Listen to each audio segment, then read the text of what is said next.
So chapter 2 of Marriage and Family is on how social status affects marriage and family.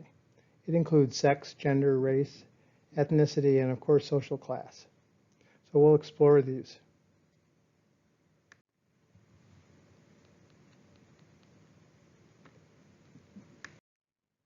The link between private experience and the social structure is really important to sociologists, especially people like the early sociologists who ended up looking at sociology from the perspective of stratification. That is, the hierarchical arrangement of categories of people within the society. And typically it's based on things like wealth and income. Sociological imagination is the recognition that our personal experiences are in large part shaped by forces within the larger society.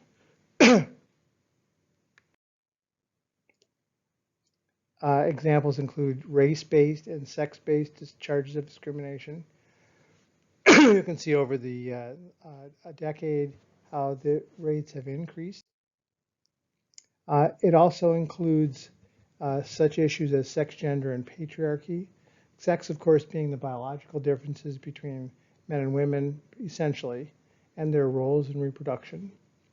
Whereas gender is culturally and socially constructed differences between maleness and femaleness, found in the meanings, belief in, and practices associated with what's feminine and what's masculine, as examples.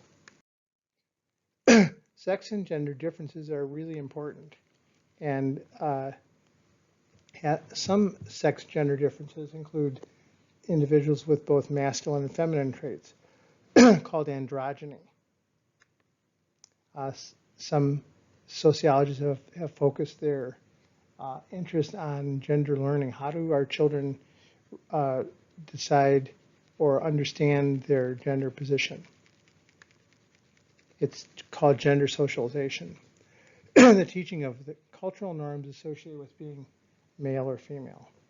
So, for example, women being raised to believe they should be nurses versus boys being raised to think they should be doctors or mathematicians, or to stay at home with the parents, with the children, I mean. Agents of socialization are very important, and they're the primary people that teach us about socialization. They include parents, of course, the toys that children buy or given. Sometimes they're sex typed or stereotypical. Even schools, the hidden curriculum that encourages certain types of behavior differences between boys and girls. Our peers, and of course the mass media, which we all know nowadays is super important, including television, music videos, video games, the internet, and different types of media. One thing that we have noticed in the last 37 to 40 years is that the people getting education have changed.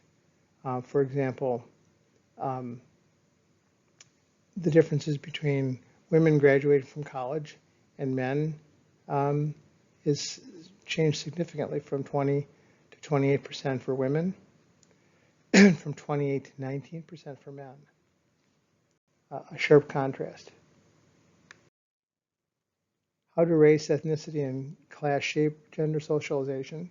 Well, think about the class that you're in from the upper class. Who is socializing your child? Is it a nanny? Is it a caretaker? Is it a live-in? Versus someone in the lower class who may be socialized by extended family, grandparents or great uncles and aunts living within the home, as an example. The gender influence on our family and our close relationships often pass along things like division of labor. Who does what? Who does caretaking? Who does child rearing? Who does things like making food or doing repairs around the home? All of those things can be influenced by our families and close relationships. When you ask people what makes a successful marriage, we see that some things have changed, but most of them stay pretty much the same. The top three including faithfulness at a whopping 95%, a happy sexual relationship, and sharing chores. What is different, though, that has changed more dramatically on the list is having children. How much less important that is today than it was even 30 years ago or 20 years ago. Male privilege is what's called patriarchy. That is, that men are given differential advantages than women are.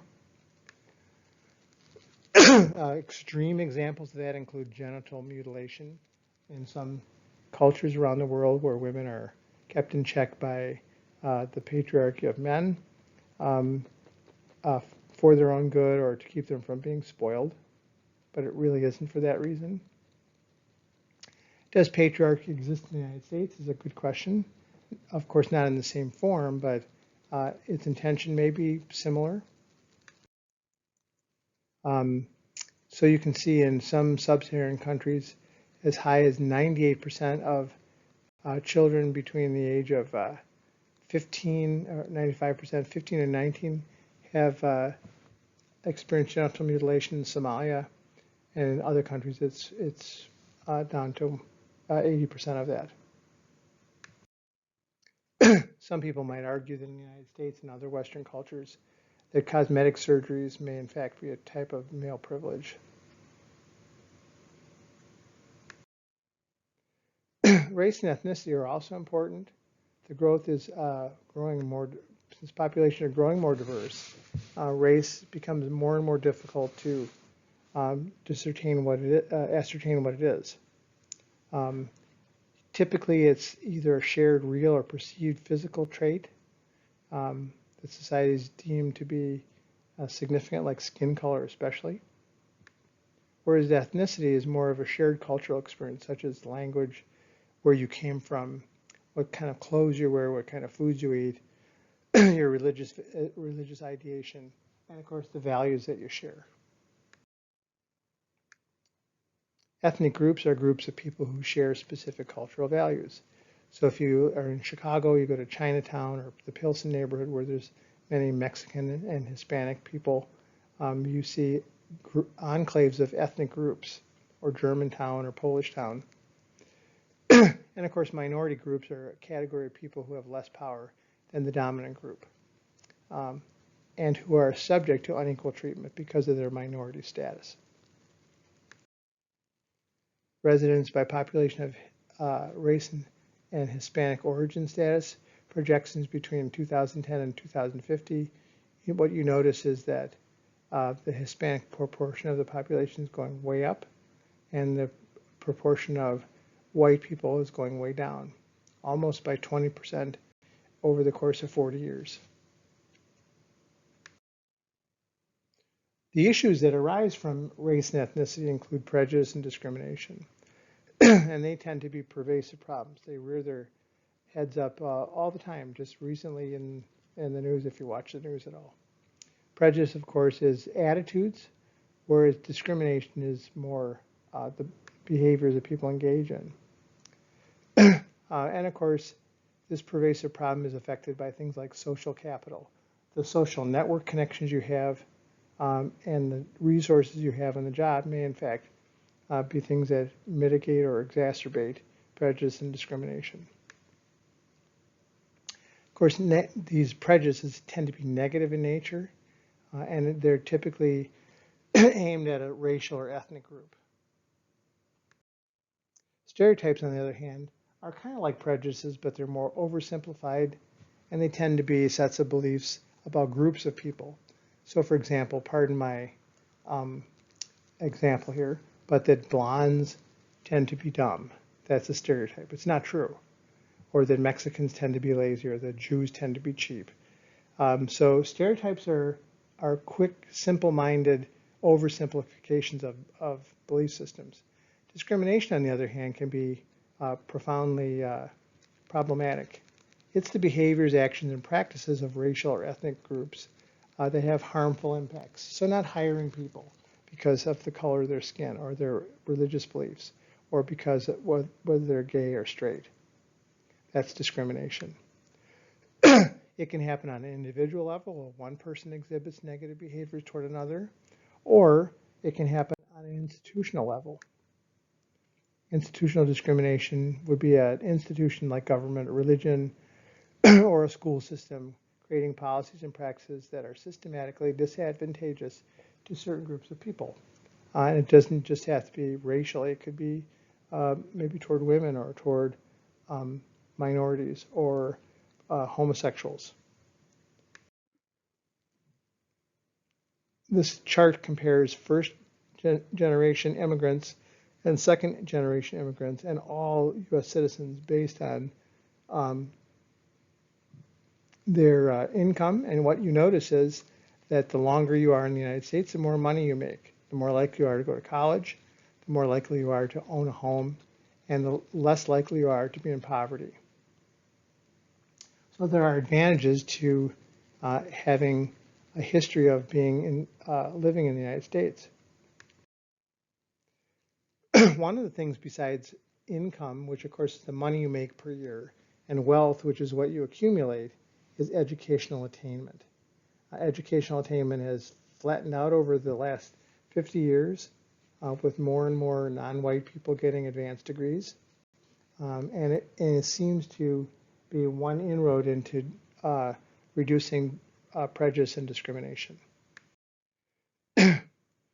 You can read through these, just some tips for interracial or interethnic families, which are becoming more and more common nowadays as compared to maybe 50 or 100 years ago. Social class is one way of measuring class differences, and typically it's based on wealth and income. This was not actually a demographic in the United States until the 1940s in Middlebury, Connecticut, when they first published the terms lower, middle, and upper class. Social class is a social position based on your primarily on your income and wealth, but it also includes the type of job that you have, if you're a mayor versus a garbage collector. How many years of schooling you've had may also be relevant. But as I mentioned a minute ago, that has leveled off. These all amalgamate into a statistic called the socioeconomic status, which is a combination of education, occupation, wealth, and income. Upper class people are different than middle class people, who are different than upper middle class people. Income, wealth tend to be going down. It's true of the working class and the working poor and the underclass. So how does social class affect our family and close relationships? Well, one of the ways it affects it is because it reduces your social mobility. Essentially, the lower you are in the socioeconomic status, the less mobility you have. It takes resources to be mobile, unless you hit it big or have a stroke of luck, which is why they call it luck. Social mobility is moving from one social class to another. Most people generally want to move up from a lower class to a higher class. There are people that move down who lose everything, like Bernie Madoff, or others who, especially criminals, that go from upper class to lower class. There are issues with poverty that people on the very bottom of the rung. There are consequences including inadequate health and nutrition, food insecurity. Where is my next meal coming from? Do I worry about this on a day-to-day basis? The quality of the home environment. What kind of neighborhood you live in? Is it clean? Is it full of vermin or violence? The parental stress and mental health issues that often go with poverty. If you've ever had an opportunity to work with the homeless, you realize that most people are under tremendous amounts of stress from poverty. And of course, it isn't technically on the Adverse Childhood Experiences study, but it could be. It's an ACE. People living in poverty have different stresses that affect them profoundly throughout their life. They have fewer resources for learning. They have housing problems, the lack of housing, affordable housing, poor quality neighborhoods, typically in marginal communities. The average threshold changes. here it indicates in 2012 that a family of 4 is 23,000. It's not much higher than that, but it's just a smidge higher than that right now. Imagine making minimum wage at $8 an hour or $8.50 an hour. You would still be below the poverty level at about $16,000. Not nearly enough to raise a family. And so it forces poor families into working, both parents working, which takes away resources for the children, ability to interact with them, and sometimes working more than one job. Surprisingly, the biggest group of people in poverty nowadays are female-headed families at 31%, Black families at 27%, and Hispanic families at 25%. The fastest growing portion of the population that's in poverty are people under 18, and the elderly, of course. This is the Venn diagram of some of the consequences of a fairly complex problem. So when people say that others should just lift themselves out of poverty, it's simply not that easy. And then, of course, if you want to make something even more complex, think about the intersection of prejudice and discrimination with sex, gender, race, ethnicity, and social class. It becomes very complicated. And of course, there are subtle nuances, not only on the macro level, but on the micro level of how people live.